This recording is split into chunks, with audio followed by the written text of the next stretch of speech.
views and opinions expressed in the following program are those of the hosts and guests and not necessarily those of the staff and management of WWDB-TV.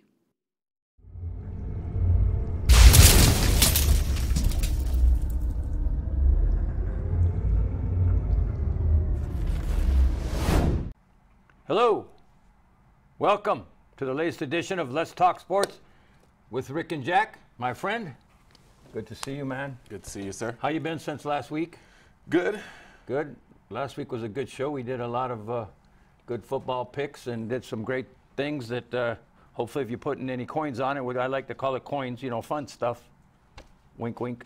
Anyways, this week, you know, it's funny, I was thinking, we do a pre-production on every show. On Tuesdays we get together, we film on Wednesdays, and the show changed so much from what we talked about.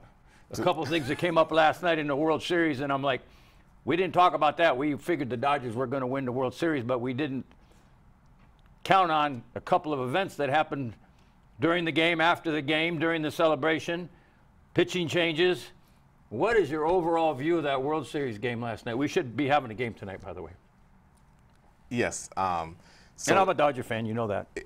You guys been with us for the past couple of months. You've always heard me when it came to baseball, especially postseason baseball.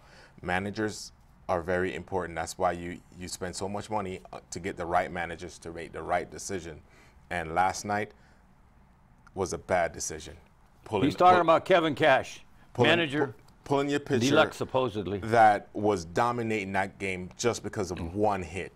Yeah, that's you know, and he cost them the game and cost me my pick for the World Series.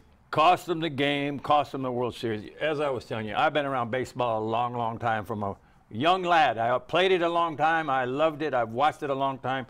Been a Dodger fan. But that move last night, when he took Snell out of that game, after a 5 1/3, the way he had dominated, 9 strikeouts on 5 innings. He gives up 1 hit to Barnes. Mookie Betts is coming up, who he has struck out twice, is coming up, and he pulls the guy. And he brings in this guy, Anderson, who had given up a run in his last 8 appearances in the playoffs. And, of course, a double immediately for Mookie.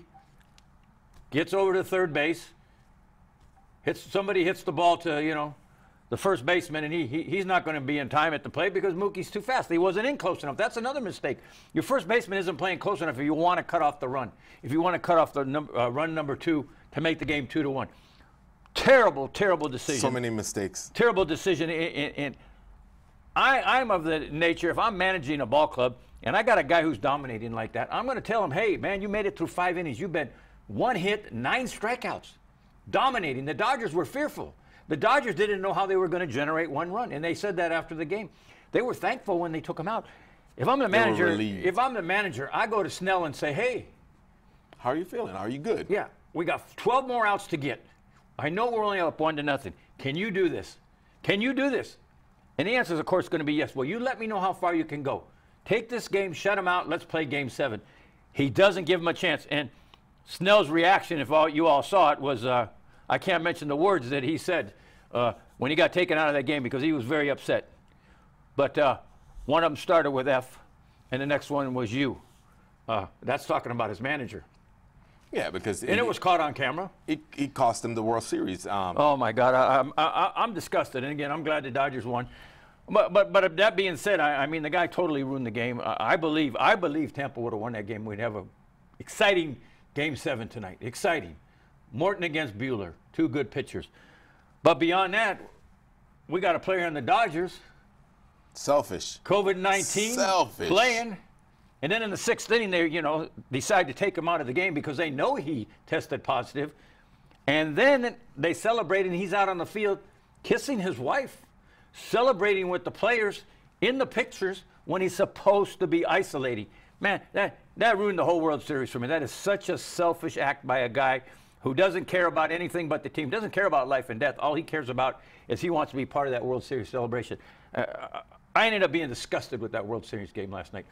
Poor managing and a player on the Dodgers, and they knew it, out on that field, after he tested positive. Shame on you. Shame on you, Dodgers. I'm sorry. Great. Congratulations. I've been a fan my whole life. But shame on you for that act. Shame on you. And the fact is, you got to be, I guess, somewhat happy that Major League Baseball did the right thing and pulled him out of the game. But then it was After the sixth inning? Well, that's when they found out the results, the positive result. Mind you, the fact that he didn't have a conclusive result prior, a negative prior to going into that game, he shouldn't have been playing after all until he got a conclusive negative. But it was positive, and he was around everyone. And my question now is, are they going to quarantine? Because he was in the mix with everybody. Are they going to quarantine before they come back to LA and then make California another cesspool again? They should, but are they have to? He should have stayed inside, but did he? No. You know, and the crazy thing about it is, I mean, really, we don't know the whole story. But really, if they had any doubt, I mean, they ended up testing all those guys before the games and before they leave the hotel and everything. But I don't know if there was an inkling or not that this guy had it. I mean, and they allowed him to play because they weren't sure. But when they took him out in the sixth, and the announcers were saying, I wonder if there's something wrong with Turner. And I thought to myself, well, he didn't look like he got hurt. And I watched those games very closely from the beginning to the end. That's why I'm so passionate about the way it ended. It shouldn't have ended like that. And then to read that this morning, that's what it was. I kind of had an inkling that when they took him out that that's what it was. But then to be in on the celebration, what a selfish act. Selfish. And the team to allow it. And the team to allow it. No, but that comes down on the person's character. Oh, I understand that you want to celebrate and he with your seems team. like just a super dude, hardworking, super guy. Somebody made a bad judgment, but we'll read more about it. Anyways, congratulations, Dodgers. Congrats. Kevin Cash, manager, Tampa. I got a lot of questions throughout that whole World Series. Did they steal that MVP from Mookie? I That's who I think should have been MVP. But come on, man. That's just me. Maybe the experts saw more than I did. Corey Seager was unbelievable. Yeah, but still, Mookie Come on, was. Man. He was unbelievable. I mean, if Mookie didn't do what he did. Well, Mookie does the little extras, and that's what's so great. He did hit well in that series, but stealing bases, the plays in the outfield. Yes, Mookie was just. He was a all well-rounded player. He may not have hit as much as he usually or what we expect of him, but he was still hitting and he was still playing the bases. Fine player. He was still in the outfield. He was still doing his thing. Fine player. So why wasn't he MVP? So should we say the Dodgers bought the World Series? No, you can't say that. 12 years, how much? 264. So what? Every other team has the same money to spend. But he was a difference maker. I will say this: if he wasn't on the Dodgers on that playoff run, they wouldn't have won it. They would not have won it. Would not have won it. The catches that he made over the fence, they would not have won it. He's a difference maker. The years that they lost it, he's what was missing. Plus, their bullpen was great, and I got to give Dave Roberts credit. A lot of people criticize him 3 years in a row not making it to the winning the World Series. Twice he made it and lost, and once he didn't make it. Washington won it last year, but the thing about it is Dave Roberts did a great job of managing. He really, really used that bullpen very strategically, and again, congratulations, Dodgers. Baseball is over. I'm kind of really glad, and it was fun. What else stood out to you this week? I mean, it's so funny how our show changed last night, but we had talked about a couple other things that were on your mind. I want to talk about Khabib's fight this past weekend with UFC, and the fact that he retired right after because his dad was no longer in his corner, and that's one of the things that he promised his mom. Hey, this was going to be my last fight, and some of the times we take for granted our parents, and a guy like that, not having his dad there, but still overcoming the emotions and won the fight. And he had so much left in the tank for as far as the rest of his future. He can go. He's what, 29 and 0. I can see this guy going down as the best fighter in UFC history if he had continued. But kudos to him. Maybe if the price is right, he'll come back out of retirement. absolutely. He promised his mother, because of his father's passing, that this would be his last fight. The guy's prolific. The guy he fought, Gachi, this week was a good fighter from Colorado. Great fighter. I was really surprised that he, beat him that easily. He's a great fighter. I love the way he beat up Conor McGregor and his friends afterwards. But he's a great. Conor McGregor deserves everything he gets. No class. That's another subject. But Khabib, great fighter. Great for the sport. Very talented, great grappler. Once he gets you to the ground, you're in trouble. And that's his whole thing, the ground game. He is such a great grappler, man. He is gonna just beat you up, man, until he chokes you out. And that's what ends up happening. These guys all choke out. But that was a great fight, and they had a couple good fights down there at Abu Dhabi. The other great fight was Cannonier versus Robert. Anyways, that was a good fight. Cannonier, I was really surprised that lost that fight, but they're doing their thing, and Dana White keeps putting on good shows. Having Khabib as the feature was great, but UFC continues on. I think we got a couple, a fight this weekend and a fight the next weekend from Abu Dhabi, or yeah, we got a couple more over there in the bubble. Yeah, he's killing it. Yeah. But yeah, that other fight, Cannonier and Robert Whittaker, that's what I was trying to think about. Robert Whittaker. Whittaker's a good fighter too, man. I was really surprised he won, because Cannonier started as a heavyweight and moved down and finally got to middleweight. And I don't know if you saw the physique on that guy, unbelievably built, unbelievable. And I thought, man, Whittaker's gonna have a hard time, but Whittaker put it to him and won in a decision. But, it's fun to watch. But, again, the major story is Khabib. So, anyways, again, congratulations to the UFC. Happy They're retirement. doing great things. Yeah, and the thing about retirement, money changes everything. Here, if he decides to go for enough money, he'll give his mom plenty of money, and she'll say, "It's okay, son. We love your father. I love my husband in heaven. God bless him. But I'll take that $2 million you're going to give me, son." Believe it. I'm sure he'll be back. I'm sure he'll come out. It'll be more than that. He will be back. Speaking of being back, they announced this week, NBA, that they're going to start pre-Christmas. They're going to start basketball before Christmas, and we just got done. And what happens? Veterans come out and say, we're not even going to play the first month. No, it's a 72-game schedule instead of 82. What do you think? I mean, what do you think? I think we should be starting about February, don't you? Pre-Christmas? NBA again? I'm just getting over the hangover from the NBA and LeBron James and his friends. January the earliest. But I guess Christmas is close to January. Anyways, they're professionals. It's just a matter of, if you're going to start it that early, then you should probably do only 62 games rather than lose 20 games. Then that way you finish right on time for your season, and your games are played when they're supposed to.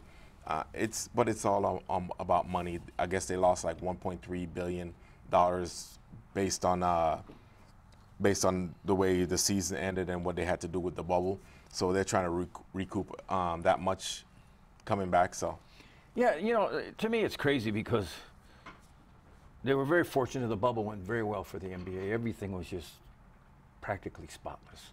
It worked out well. The team stayed COVID-free. Despite a couple of players. There's a couple of idiots in everything, no matter what it is. Selfish act.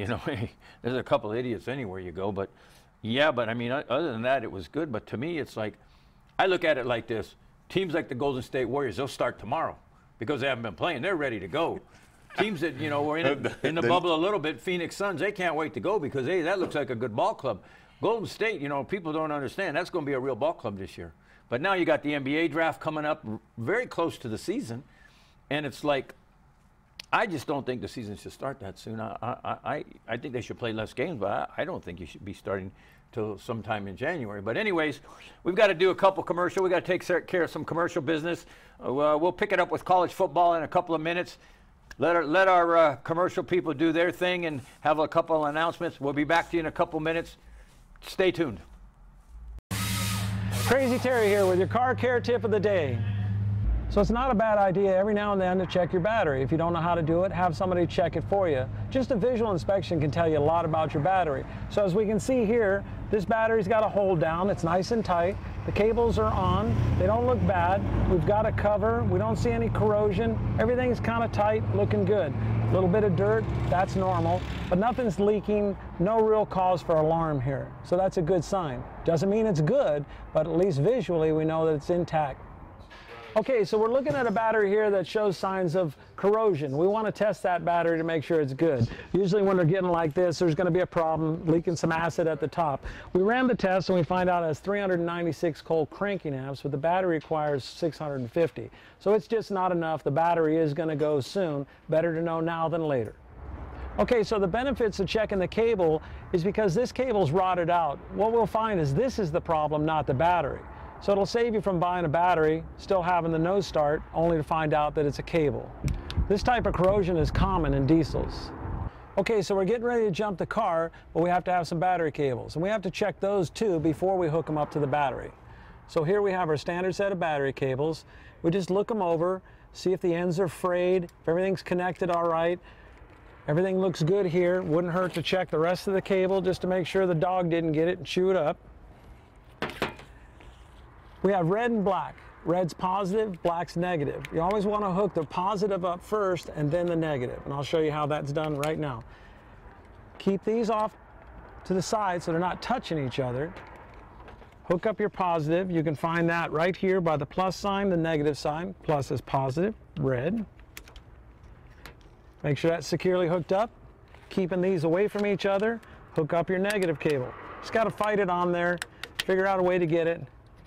Wiggle it a little bit so it ensures a good connection. Now you're transferring voltage. If I hit these two together, we're going to spark. Kind of want to avoid that. Won't kill you. Kind of fun. A lot of people think if they can turn the headlights on, the battery's fine. That's not always the case. It takes very little amperage to turn a light on, but it takes a lot of amperage to start the starter.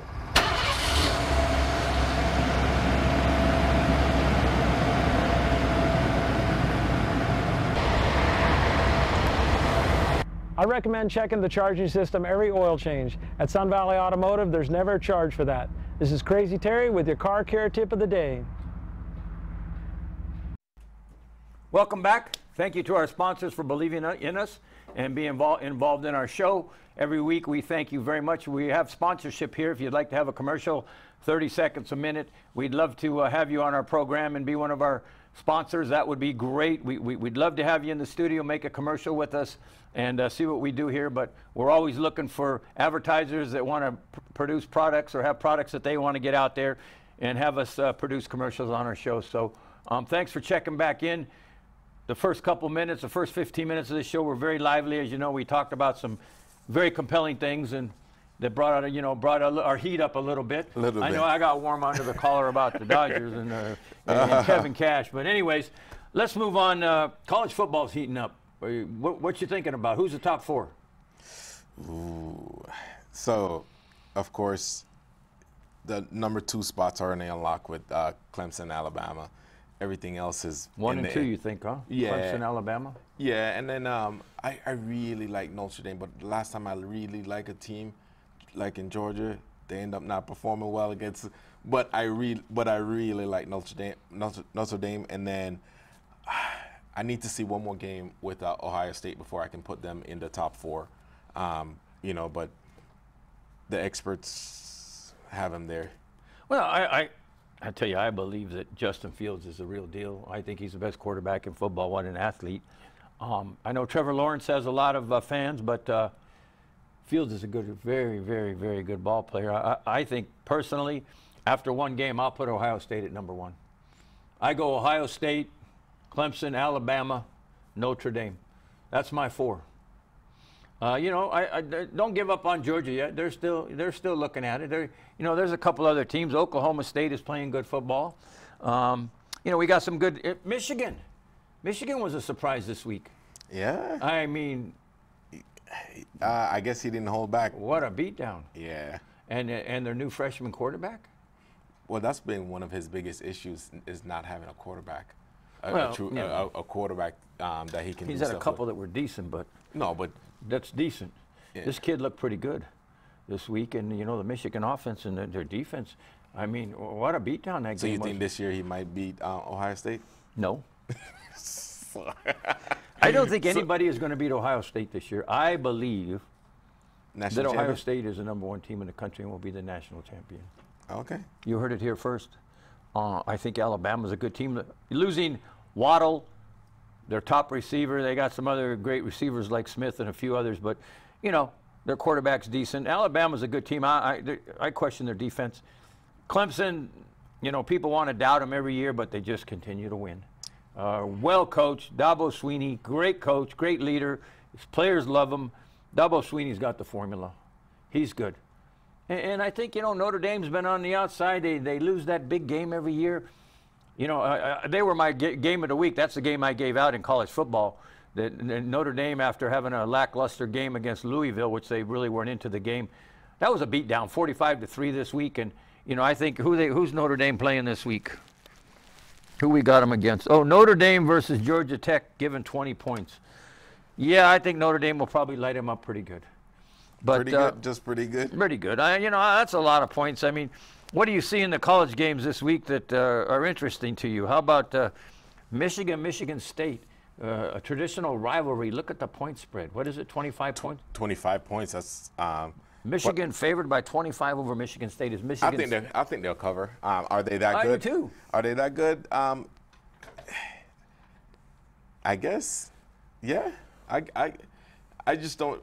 When it comes to Michigan State, I've never considered them a football school, more of a basketball. So, whereas, you know, they've fallen apart. They had some good years under DiNardo. Yeah. He was a good coach, but then it started to fall apart, man. It really started to fall apart. And I don't know. Michigan State is, what a disappointment. Michigan, I hope they're on the rise. You know, Clemson's going to play the same Boston College team that, you know, got beat up by Notre Dame. It's Clemson, and they're giving them, they're saying 32 points. These college odds are crazy. It's dude. probably going to be 40. You think? About it. Boston College, they must want to rebound. I don't know. That was really a beatdown by Notre Dame. How about Ohio State, Penn State, at Penn State, Ohio State? Minus 12 and a half. It's only 12 and a half at Penn State. Penn State lost a tough game last week. Yeah, well, Penn State usually play Tough game. They usually play Ohio State tough, so I could just. I think Ohio State will cover, but it'll be a tough cover. I think Ohio State will beat them by 20 or more. That's what I believe, or more. 20 or more. 20 or more. Mark it down. Yeah. You know, the game I like this week, folks, is definitely Texas, who has had a rough start to the season, but played pretty good last week against Oklahoma State, who's highly rated, looking good. Oklahoma State at home, 3.5 over Texas. Something telling me Texas is going to win that game. I think Texas is going to put something together for them. In the last few years, Texas football has not been what it used to be. I don't have confidence. They got a good coach over there. I think that Texas is going to continue to improve. No. The last time Texas was relevant was when Young was there. That's how long. How can I ever forget that? Game against USC national championship, how he took over and just ran the football on every play to win that game. That's a funny one that always brings back memories. I remember SC up by 10 in the fourth, and I was high-fiving my son, and I said, SC's got him. And then Vince Young took over, and we sat there like, wow. And that's the last time Texas was good. Yeah. So I'm going to stick with Oklahoma State, and just with that 3.5, yeah, it'll probably be 10. Yeah. Well, I think Texas is going to play Oklahoma State very tough. I don't say they're going to win, but I like their chances. 3.5. I don't know. I just think that Texas is going to put something together for them. How about LSU, Auburn? They've both been a little bit shaky. LSU, you know, they had a new quarterback in there now, and, you know, a freshman. He played pretty good last week, and LSU really put up the points, man. But Auburn has been up and down. They've played a couple of good games. They haven't been to the same since Georgia beat them real good. But what do you see in this game? LSU favored by 3 at Auburn. What do you see there? Auburn should have lost last week. Obviously, the refs helped them out. LSU, LSU this week. Yeah? Yeah. You think so? Huh? Yeah, Auburn's not the same. Nah. They haven't been the same since they lost to Georgia. Yeah, no. I think they won their first game easily, and they were feeling pretty good about themselves. But, you know, it's going to be an interesting game. I think it'll be very close, actually. You got Georgia and Kentucky. Georgia, you know, still on the rebound. I think that's still a fine football team. They really got their feelings hurt against Alabama. I mean, in that second half. The first half, Georgia was awesome. The second half, Alabama just whitewashed them. It was a beating. Georgia never scored in the second half. But Kentucky's a pretty good ball club. I mean, they've been rated higher, and that people thought more of them than how they're playing this year. But at Kentucky, Georgia by 15. I think Georgia has a big game. What do you think? I think so. Like Kentucky, when it comes to football, they remind me of South Carolina, where even if they don't win, they'll cover. Yeah. And I think they'll cover. They won't win. They won't beat Georgia, but they'll cover within those points, 15. Yeah, that's another game. I think Georgia's going to win big. They're gonna. I think Georgia's going to get themselves back in the race, and they want one of those. You're gonna put spots. up 20 or 25 on Kentucky? I think so. I think they'll win by 21 or more. You know, I just, like I say, I think LSU's going to do well this week. Georgia's going to do well. Texas is going to give Oklahoma a game.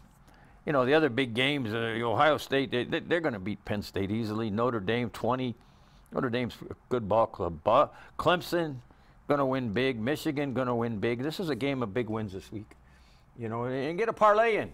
If you like playing parlays, I play college football parlays because I generally, you know, I tell you what I do in college football because some of these teams are so outmatched. I'll take the favorites and give all those points in these games, and I've hit some really nice parlays. I mean, 10-teamers for a lot of money. But I like playing college football parlays with the favorites and giving all those points. I really like doing that. But I mean, what Pac-12 starting what next week? Yeah. That's going to be fun. I can't wait to talk Pac-12. In about 3 SC? weeks. In about 3 weeks, Oregon? we're gonna. The whole landscape is gonna be out there. It's going to change. And There may be a great team in the Pac-12. We don't know. But hey, how about BYU? What are they, 6-0? yeah, but is it what kind of opponents have they had? Not much. Yeah, so But the record. They're rolling. Yeah, they're winning games that they're supposed to win. But they'll never make the Final Four. They might make the Final 8, but the Final 8 don't get in the championship series. Nope. We got to explode that to 8, by the way, but we'll talk about that in another show as we get closer to the playoffs. But, you know, college football's heating up. Is there any other impressions that you had about college that you want to talk about or anything that I missed? No, just as far as this weekend is it's going to shape the landscape, and then when you have all the other conferences coming in about 3 weeks, we'll see how they're playing, and maybe that top 4, maybe it'll change by then. I don't think much is going to change. But Well, there's 4 prolific teams there, and I'm really putting a lot of faith in Notre Dame this year. But you're going to put Ohio State at number 1 after one game? Heck yeah. Yeah, They're the best team in the country. For now. They're the best team in the country. In your opinion. And they will continue to be and they'll be in the championship. You heard it here, folks, on, what is this, the 28th of October. We got a lot of football to play yet, but Ohio State will be in the championship. You heard it here. Make your bets on college football. Play some parlays. Anything else you want to talk about on our sports show today? Anything that stands out to you that's in your mind that you want to get off your chest before we finish up here today? No, not necessarily get it off my chest. It's more of a little observation as far as passing the torch in the next 10, 15, 20 years for the NFL. You know, you have Brady, Big Ben, Breeze, Rivers. They're on the back end of their it's getting close of their careers, and then you have a Russell Wilson and Rodgers kind of right there bridging the two. But so we have quarterbacks right now that I think can carry the torch. Obviously, Mahomes already winning a Super Bowl. What is Derek Carr going to do in the next few years? Jackson. Lamar Jackson. We got Jared Goff. Like, he went to the Super Bowl. Is he going to fade and just be an over-average quarterback that's not going to win anything? And then we have these rookies coming in and doing stuff. You know, when I say rookies. How about Allen in Buffalo? He's another one of those guys, the young guys that are coming around. Yeah, but let's let's give him. As far as what he's doing right now, yes. We have is Baker a franchise quarterback, or is it too? He's Baker too Mayfield, he's so. Is up it and too down. inconsistent? He's up and down. Yeah. I don't. He has as many bad games as good games. You know, and I was really impressed by, you know, down in Arizona this week. I mean, Kyler Murray was prolific against Seattle, and Russell looked terrible. It's funny, Russell has been so good, and Russell looked kind of bad in that third and fourth quarter. He had a great first half, but Murray just kept grinding, and there's a kid I like. There's a kid that I think is going to be a superstar. So me personally, I can't judge him off that game because there's no defense in Seattle. Everyone there does is that. some defense, but They nobody's playing didn't great touch defense. him. Oh, I know. They didn't touch him all game long. He wore them out. They were tired. But all game long. So I can't really judge him off that. Yes, they got the win. They're 5-2, remember? Yes, they got the win. That's what you're supposed to. When you're playing a defense like that, offense, you're supposed to win. Yeah. Well, Seattle had a big lead. And, I mean, they were putting it to them in the first half. I thought Seattle was going to run away with that game. And Arizona just kept hanging and making some good plays. And Russell threw 3 interceptions. And that's 3 interceptions. And their defense is so bad that Russell cannot make any mistakes. If Russell makes any mistakes, they're going to be it's going to come back and bite them in the butt. Yeah, every time. I agree. There's not a lot of great defense being played in the NFL. You know, I think Baltimore's playing good defense. Baltimore's playing good defense. I think Baltimore's the best team in the NFL, actually. And the Rams they showed you what they should be. Aaron Donald called them out after a weak performance against the Niners, and you knew they were going to beat up Chicago. That was an easy pick. I mean, that was really my pick of the week because I think that, you know, we'll talk about it more on our football show. Please tune into that show, and we'll talk more about the NFL. But, you know, the main point is what you're saying is there's a lot. The quarterback position is in good care with these young kids coming up. Yes. Yeah, and I agree with you. And not to mention the ones that we have in college right now that are, you know, in the next few years coming out. So the NFL is going to be in good hands in the next 20 years. And it's fun to watch. Oh, it's so fun. I love to watch it. I am so glad baseball. And it's so unpredictable. I am so glad baseball is over. You know, one batter taking 15 minutes. I mean, and I watched it because I'm a sports fan and I'm a Dodger fan. Again, congratulations to the Dodgers on the World Championship. Now they have 2 in a row in L.A. with the Lakers winning and the Dodgers, so they have a lot to celebrate in L.A. Good ball clubs. Hey, maybe the Rams will make it 3 in a row championships, but it's kind of a lot of fun doing these sports shows. Wouldn't you agree? We have so much to talk about, and I know you like to listen to them and follow us. Please continue to watch this show and enjoy it. Give us your comments. Check in. Let us know what you're thinking, or if you're passionate about a subject like, I don't know, rodeo or car racing or whatever you'd like us to talk about. We pretty much have an understanding of all of it, and we take pride in understanding our sports show. So please like our show, join the channel, WWDBTV. We do a lot of great work here. We got a lot of great shows. Fortunately, we're lucky enough to have 2 shows, this particular sports show, and our show coming up, Let's Talk Football, NFL with Rick and Jack. That'll be coming up shortly. Please follow it. We'll have some great picks this week. It's been a joy having this show. It's been a joy seeing you. Continue to enjoy your sports. We'll talk football very, very soon. And again, please like and follow us. Thank you for tuning in. Thank you, sir. Thank you. It's always a pleasure. That's all we can do nowadays, no handshaking. God bless. Thank you very much.